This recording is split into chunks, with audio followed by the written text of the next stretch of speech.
अलग अलग मिलता है, तो इससे घबराना नहीं है कि लिखाया कुछ और है और वहां पे कुछ और है।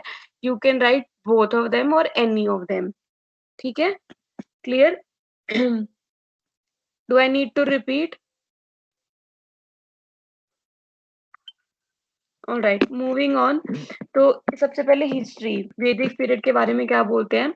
वैदिक पीरियड को आर्यन सिविलाइजेशन के नाम से भी जाना जाता था। Why Aryan civilization? Because Aryans were the, I would say the, जो भी उनके वॉरियर्स होते थे। ठीक है, अभी हमने बात की कि जो वैदिक पीरियड था, it is somewhere in some books it is written that it is from 1500 BC to 500 BC, and in some books it is written that pre-Vedic period is from 1200 BC to 600 BC, and the post-Vedic period is from 600 to 300 BC. Then as I was saying कि जो वैदिक period था उसको Aryan civilisation भी कहा जाता था, because जो आर्यंस थे वो एंसेस्टर्स माने जाते थे। Ancestors who, as I said, the warriors. अब वॉरियर्स किन के थे? द्रविडियंस के। द्रविडियंस आर द पीपल जो साउथ एशिया में उस टाइम एग्जिस्ट करते थे। कौन थे Dravidian? Dravidian, yes, who lived in South Asia में उस टाइम पे रहते थे। एंड अनदर मीनिंग ऑफ त्रिवेदियन एयर इज कि जो वो लोग थे, यानी कि जो साउथ के उस टाइम पे जो लोग थे, उनके वो ना, दे यूज मेनी लैंग्वेजेस। बहुत छोटे छोटे ग्रुप के लोग अलग अलग लैंग्वेज यूज करते थे। तो Dravidian is also known as family of languages, जो कि हर एक रीजन को अलग अलग सिंबलाइज करती है। ठीक है, देन उसके बाद जब इंडिया के बारे में हम बात कर रहे हैं, तो जो समरिन्स थे उन्होंने बेबीलोन को अटैक किया। समरिन्स थे, उन्होंने किसको अटैक किया? बेबीलोन को। बेबीलोन को अटैक किया। मतलब कि जब आर्यंस जो थे वो इंडिया में आए तो समरीन्स ने हमारे बेबीलोन को अटैक किया। अब who are the Sumerians and who are the Babylon? जो समरियंस थे वो साउथर्न मेसोपोटामिया के लोग थे। You don't have to remember these terms, जितना याद रहे गुड, अगर नहीं याद रहे it is not hard and fast that you have to write it out over examination sheets.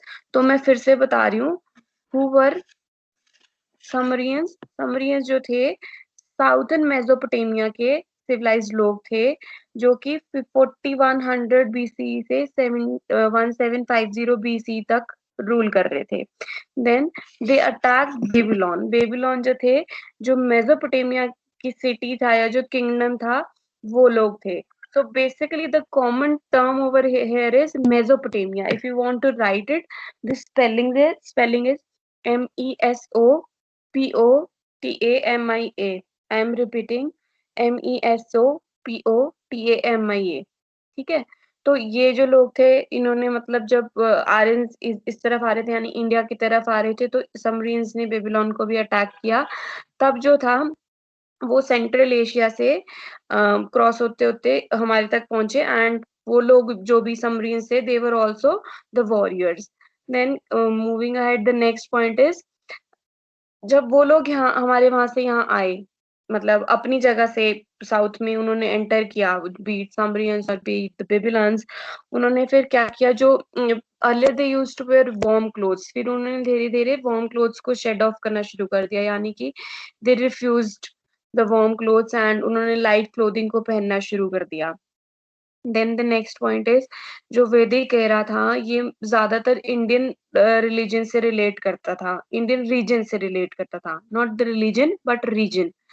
अब जो वैदिक पीरियड था उसमें वैदिक एज जो थी, या जो वेदों की एज थी, या वेदों की जो पीरियड थी, वो काफी लंबे टाइम तक पीरियड लाइन वो काफी लंबे टाइम पीरियड तक थी, और इसीलिए इसको वैदिक पीरियड भी कहा जाता था, क्योंकि इस टाइम पीरियड में वेद लिखे गए थे। आई am repeating the last point, जो वेद थे और जो वेद के कुछ टाइम पीरियड थे, यानी कि जिस टाइम पीरियड में वेद लिखे गए थे, it was for a duration of long time period, जिसकी वजह से इस पीरियड को वैदिक पीरियड भी कहा जाता है।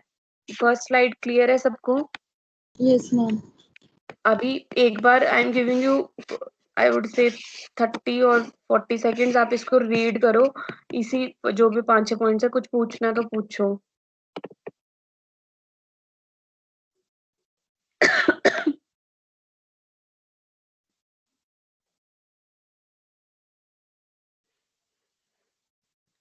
क्लियर है? One more thing I would like to add is कि जो मेसोपोटामिया के बारे में हम बार बार बात कर रहे थे, तो हमने जैसे कहा कि जो इंडिया था या फिर जो श्रीलंका था, it was the southern part of Asia. तो वहाँ जो हम अभी बात कर रहे थे, बीट समरियंस और बेबीलोन्स, वो हमारी तरफ यानी कि साउथ की तरफ आ रहे थे, बट वो कहाँ से आ रहे थे? They were coming from the western Asia. ठीक है, उस टाइम पे जो वेस्टर्न एशिया था, वहां से वो साउथर्न एशिया की तरफ आ रहे थे। Clear? Then moving on, next slide. हाँ जी। अब ये जो लोग थे जो यहाँ वहां से यहाँ आए, यानी कि वेस्ट से साउथ की तरफ आए, उन्होंने एग्रीकल्चर को अडॉप्ट करना शुरू कर दिया। जो अर्ली वैदिक पीरियड था उसमें आर्यंस थे। तो जो आर्यंस थे उसके अलावा उनको नोमाड्स भी कहा जाता था। अब नोमाड कौन होते हैं? बेसिकली जो एक जगह पे नहीं रहते, कि जिनकी पर्टिकुलर को फिक्स हैबिट्स नहीं होती है, वो रेगुलरली मूव करते रहते हैं, वो किसी भी एक जगह पे सेटल नहीं होते थे। तब धीरे धीरे उन्होंने, जब वो वैदिक पीरियड तक पहुंचे, उन्होंने सेटल डाउन होना स्टार्ट कर दिया। ठीक है, जो आर्यंस थे पहले वो नोमाड्स होते थे, यानी कि क्योंकि देवर द फाइटर्स, तो they have to move on, जैसे एक जगह से दूसरी जगह, दूसरी जगह से तीसरी जगह, सो दैट जो हर जगह को है वो रूल कर सके। जैसे पहले आपने मूवीज में भी देखा होगा कि किसी एक पर्टिकुलर एरिया को अगर विन करना है, they have to stay there over a period of time, they have to keep things in mind कि क्या है, कैसे कैसे जीता जा सकता है, how they can rule the particular place. तो फिर धीरे धीरे करके उन्होंने, during the early Vedic period, Aryans और the nomad started settling down. Then the third point is, फिर उन्होंने एग्रीकल्चर को प्रैक्टिस करना स्टार्ट किया, and they Rudyard life stock. Life stock is जो अ, मतलब हिंदी में कहूँ तो पशुपालन, सुना है? मतलब कि एनिमल्स को उन्होंने पेट करना स्टार्ट कर दिया। इसके अलावा वन मोर थिंग इज कि उन्होंने उनके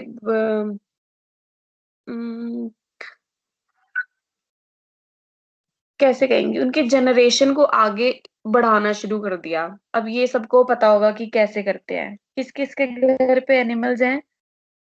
कोई भी डॉग और काऊ और एनी एनिमल, सब लोग हैं क्लास में? Yes ma'am. Yes ma'am. पता है ना सबको कैसे होता है? ठीक है, तो that term is known as livestock. क्या है वो टर्म? Life stock.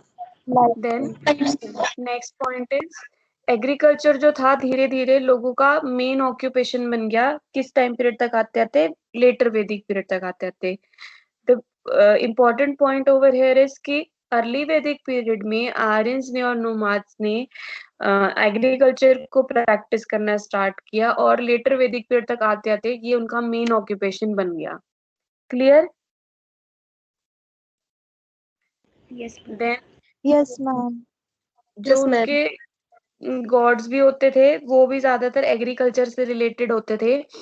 जैसे इंद्रदेव, और जिसको rain of God of rain भी कहा जाता है, थंडर गॉड ऑफ थंडर भी कहा जाता है। वरुण देव, जिनको god of water, of Surya god of Surya यानी कि जो सन होता है, सन गॉड भी कहा जाता है। उस टाइम पे जो होता था, देवर नो आइडल्स। आइडल्स का मीनिंग होता है टेम्पल्स। ठीक है, मतलब कि कोई भी ऐसी छोटी या बड़ी टेम्पल नहीं होती थी जहां पे बेसिकली मूर्तियां नहीं होती थी। उस टाइम पे आइडल्स कैन बी द मूर्तियां, और टेम्पल्स वहां पे नहीं होते थे। पीपल फिर वर्शिप कैसे करते थे? बिकॉज गॉड्स मेंशन है, बट टेम्पल या मूर्तियां या आइडल्स मेंशन नहीं है, तो वो ओपन में ही उनको वर्शिप करते थे। एंड इट वाज इजियर, क्योंकि हम देख रहे हैं जब बारिश हुई या थंडर आया, तो दे कैन वर्शिप इट। जब सूरज, अब तो आज की डेट में भी काफी लोग अगर हिंदू फैमिली से बिलोंग करते हैं, या कि आपके आसपास कोई हिंदू लोग रहते हैं, आपने देखा होगा, when people wake up in the early morning, they join their hands and do the सूर्य नमस्कार and all that stuff। ठीक है, तो ये सारे तरीके से वो ओपन में वर्शिप करते थे। क्लियर है ये slide? Yes ma'am. Yes, ma'am. Then Vedas के बारे में बात करें, दिस इज इम्पोर्टेंट वन, कि जो वेदास हैं वो डिफरेंट डिफरेंट स्टोरीज और पोएम के थ्रू कंपोज किए गए, और ये कब कंपोज किए अराउंड 1200 बीसी। अब जो वेद हैं वो 4 वेद हैं, और आर्यन ऐसा मानते थे कि वो उनकी डेली लाइफ को डिस्क्राइब करते थे। आर्यन कौन थे?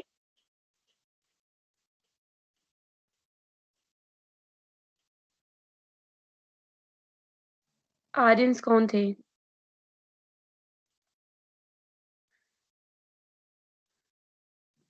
Anyone?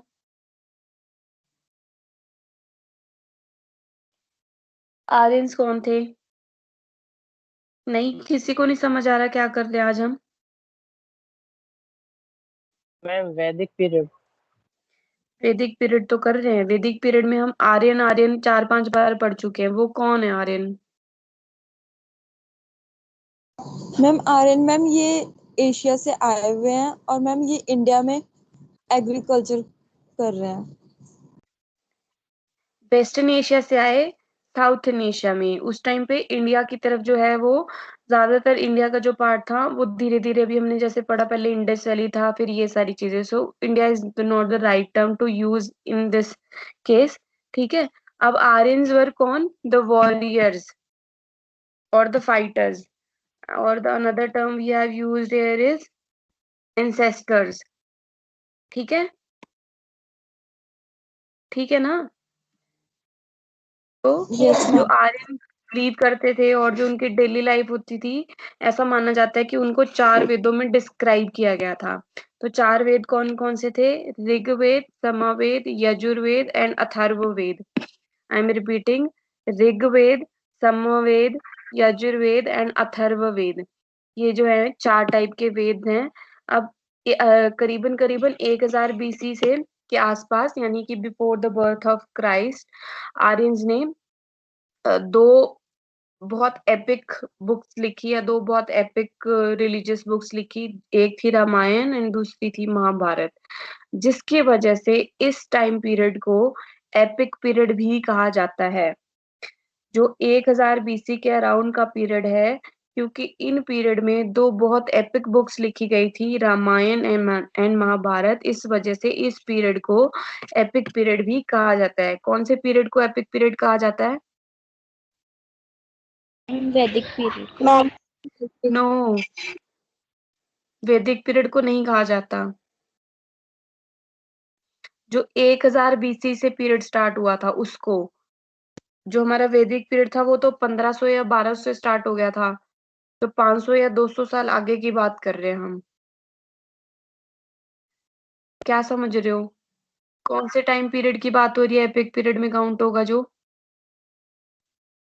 It was just 1000 BC। 1000 BC around. तो मतलब इट वाज अ पीरियड, और it was a time in between the Vedic period, but पूरा Vedic period is not known as the epic period. ठीक है।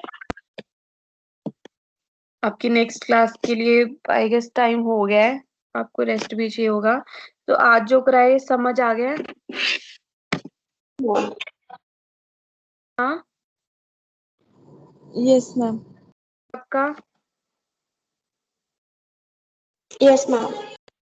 चलो, सी यू ऑल टुमारो।